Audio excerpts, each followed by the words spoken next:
Meninos, tudo bem? Então, para a aula desta semana, escolhi um tema interessante porque para um administrador entrar numa determinada instituição, organização, é interessante que ele conheça este assunto, que são os procedimentos operacionais da área de gestão de pessoas.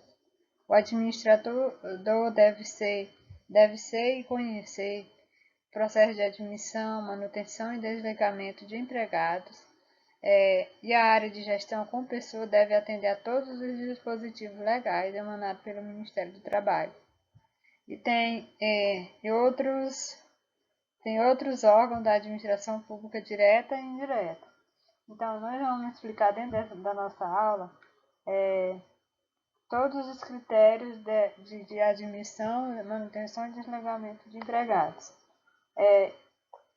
Visando subsidiar seus estudos, estes itens possuem apoio referenciado à legislação em destaque para uma melhor compreensão. De acordo com a legislação, vamos falar destes processos, tá certo? Bom, e aí o processo de admissão de empregados é responsabilidade da área de gestão com pessoas, que, após o processo seletivo, deve solicitar ao candidato aprovado a entrega dos seguintes documentos para providenciar o seu registro na nova organização onde ele vai ser inserido, né? Então, os documentos exigidos são carteira de trabalho, fotografia 3x4, carteira de identidade, o RG, CPF, título de eleitor e comprovante de votação, certidão de casamento, se for casado, carteira de reservista para os homens maiores de 18 anos, exame médico admissional, comprovante de endereço, certidão de nascimento dos filhos menores de 14 anos, comprovante de frequência escolar dos filhos menores de 14 anos, carteira de vacina dos filhos menores de 14 anos, comprovante do PIS, do PASEP, que é o Programa de Integração Social e o Programa de Formação do Patrimônio do Servidor Público, não é isso?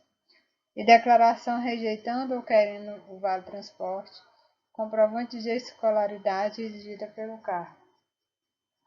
Além disso, dependendo do profissional, né, tem que ter o registro expedido pelo órgão de classe, quando o cargo exigiu o registro do órgão competente, por exemplo, o OAB, o CREA, o CRA e o CRC, que são os órgãos de competência de alguns profissionais, de algumas profissões, né?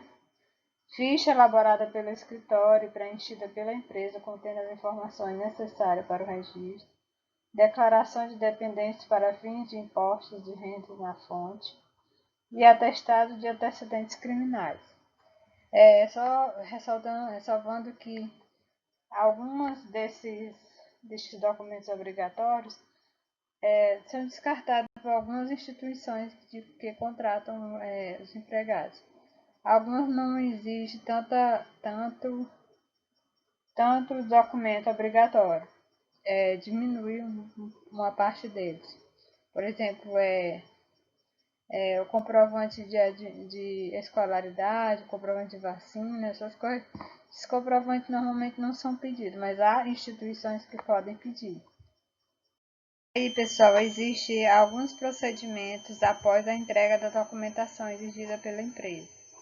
Porque, de posse de toda a documentação, a área deverá proceder às seguintes atividades: realizar a anotação das informações referentes ao registro na carteira de trabalho, previdência social, que inclua, dentro da carteira, o profissional da área de gestão vai incluir a data de admissão do profissional, a função exercida e a remuneração dele que ele vai receber na instituição onde vai ser inserido, né?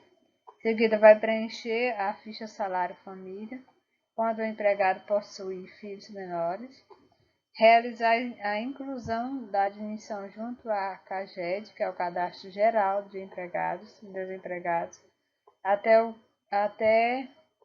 dia 15 de cada mês. E aí, em seguida, efetua o cadastro no PIS, caso o empregado não possua. Aí anota as informações profissionais e pessoais do funcionário no livro de registro do empregado, que é autenticado pela Delegacia Regional do Trabalho, e emite o recibo de posse da CTPS do funcionário, que é da carteira de trabalho. Estes são os procedimentos após a entrega da contratação, da documentação para que o profissional seja contratado.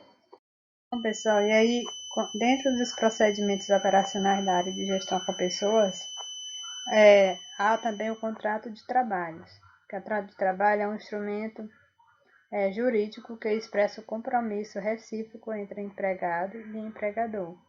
É celebrado formalmente um acordo entre as partes, culminando em uma relação de trabalho bilateral com obrigações recíprocas de ambos, né? Tanto do empregado como do empregador.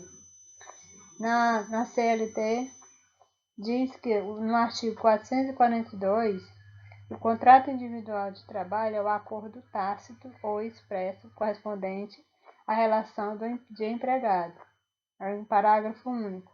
Qualquer que seja o ramo de atividade da sociedade cooperativa, não existe vínculo empregatício entre ela e seus associados, e nem entre estes e os tomadores de serviço daquela, incluindo pela Lei nº 8.949, de 9 de 12 de 94. Existe o contrato de trabalho e o contrato de experiência, né? O contrato de experiência é um contrato de trabalho convencional, com período de duração pré-estabelecido, respeitando o prazo máximo definido em lei, que é de 90 dias, com possibilidade de prorrogação conforme as situações identificadas a seguir. E aí nós temos a situação 1 e a situação 2, que o contrato de experiência é de 45 dias, aí a prorrogação por mais 45 dias, que dá um total de 90 dias. E tem os contratos que são até só de 60 dias. E aí existe também o contrato por prazo indeterminado. Esse contrato refere-se a um contrato normal, no qual não existe um período de encerramento do acordo entre as partes em uma data definida. Após o término do período de experiência e não ocorrendo o interesse das partes, tanto do empregador como do empregado, em romper a relação trabalhista, o contrato de experiência automaticamente passa a configurar em um contrato por prazo indeterminado. E aí, pessoal, dentro das instituições, das organizações, existe o livro ou ficha de registro de empregados, no qual o profissional da área de administração deve conhecer e ter acesso como um administrador dentro de uma organização, né? Então, este livro registra todos os dados do empregado, desde suas características físicas, dados pessoais e tudo. Então, ambas nomenclaturas, livro ou ficha, cumprem a mesma finalidade de identificar o empregado em sua totalidade. Dentro dessas fichas tem que ter a foto, data de admissão, função, salário, forma de pagamento, entre outros dados que são registrados lá. Cada empresa adota fichas e livros com algumas observações e algumas diferenciações. Atualmente, o livro de registro de empregado tem sido substituído por fichas informatizadas, devido ao crescente emprego de softwares. Estes softwares são interessantes porque eles mesmos automatizam estes processos, e aí facilita a vida do profissional da administração, né? Bom, pessoal, quais são os documentos preenchidos para a contratação do empregado? O PIS/PASEP, existe também o exame médico, que está dentro da lei também, o termo de recebimento para a concessão do salário família, declaração de encargo de família para fins de impostos de renda, o termo de solicitação de vale transporte, o livro ou ficha de registro de empregado, o livro de inspeção do trabalho, o livro de ponto, o cadastro geral de empregados e desempregados, do funcionário, né, desempregado pelo cadastro geral de empregados e desempregados. Esses documentos é obrigatório ser preenchido pelo empregado que está sendo inserido organização. E aí vamos detalhar cada um deles aqui para vocês. O PIS/PASEP, a participação do PASEP ocorre por meio de cadastramento do trabalhador mediante o preenchimento do documento de cadastramento do trabalhador para aqueles que não possuem um cadastro ainda. Por ocasião da admissão, faz-se necessária a verificação da pré-existência do cadastro prévio do trabalhador. Se ele já foi empregado, ele já está com esse cadastro pronto. É só ir pegar esse PIS/PASEP no INSS, por exemplo, nas agências do INSS ou no site.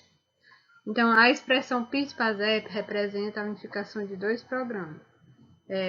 O PIS significa Programa de Integração Social, é uma contribuição social tributária devida pelas empresas privadas com o objetivo de financiar o pagamento do seguro-desemprego e o do abono aos trabalhadores que recebem até 2 salários mínimos.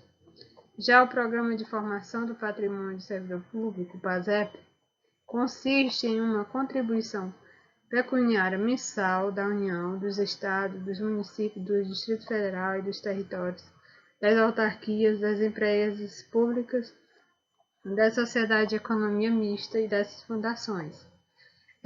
Estas são as contribuições que devem ser pagas ao empregado. Então, no artigo 239, estabelece que a arrecadação decorrente das contribuições para o Programa de Integração Social foi criado pela Lei Complementar nº 7, de setembro de 1970, para o Programa de Formação do Patrimônio do Servidor Público. Esta lei foi criada por Complementar nº 8, de 3 de dezembro de 1960. Ela foi promulgada desde a Constituição a financiar nos termos que a lei dispusesse o programa de seguro-desemprego e o abono de que trata o inciso 3 deste artigo, no regulamento, né?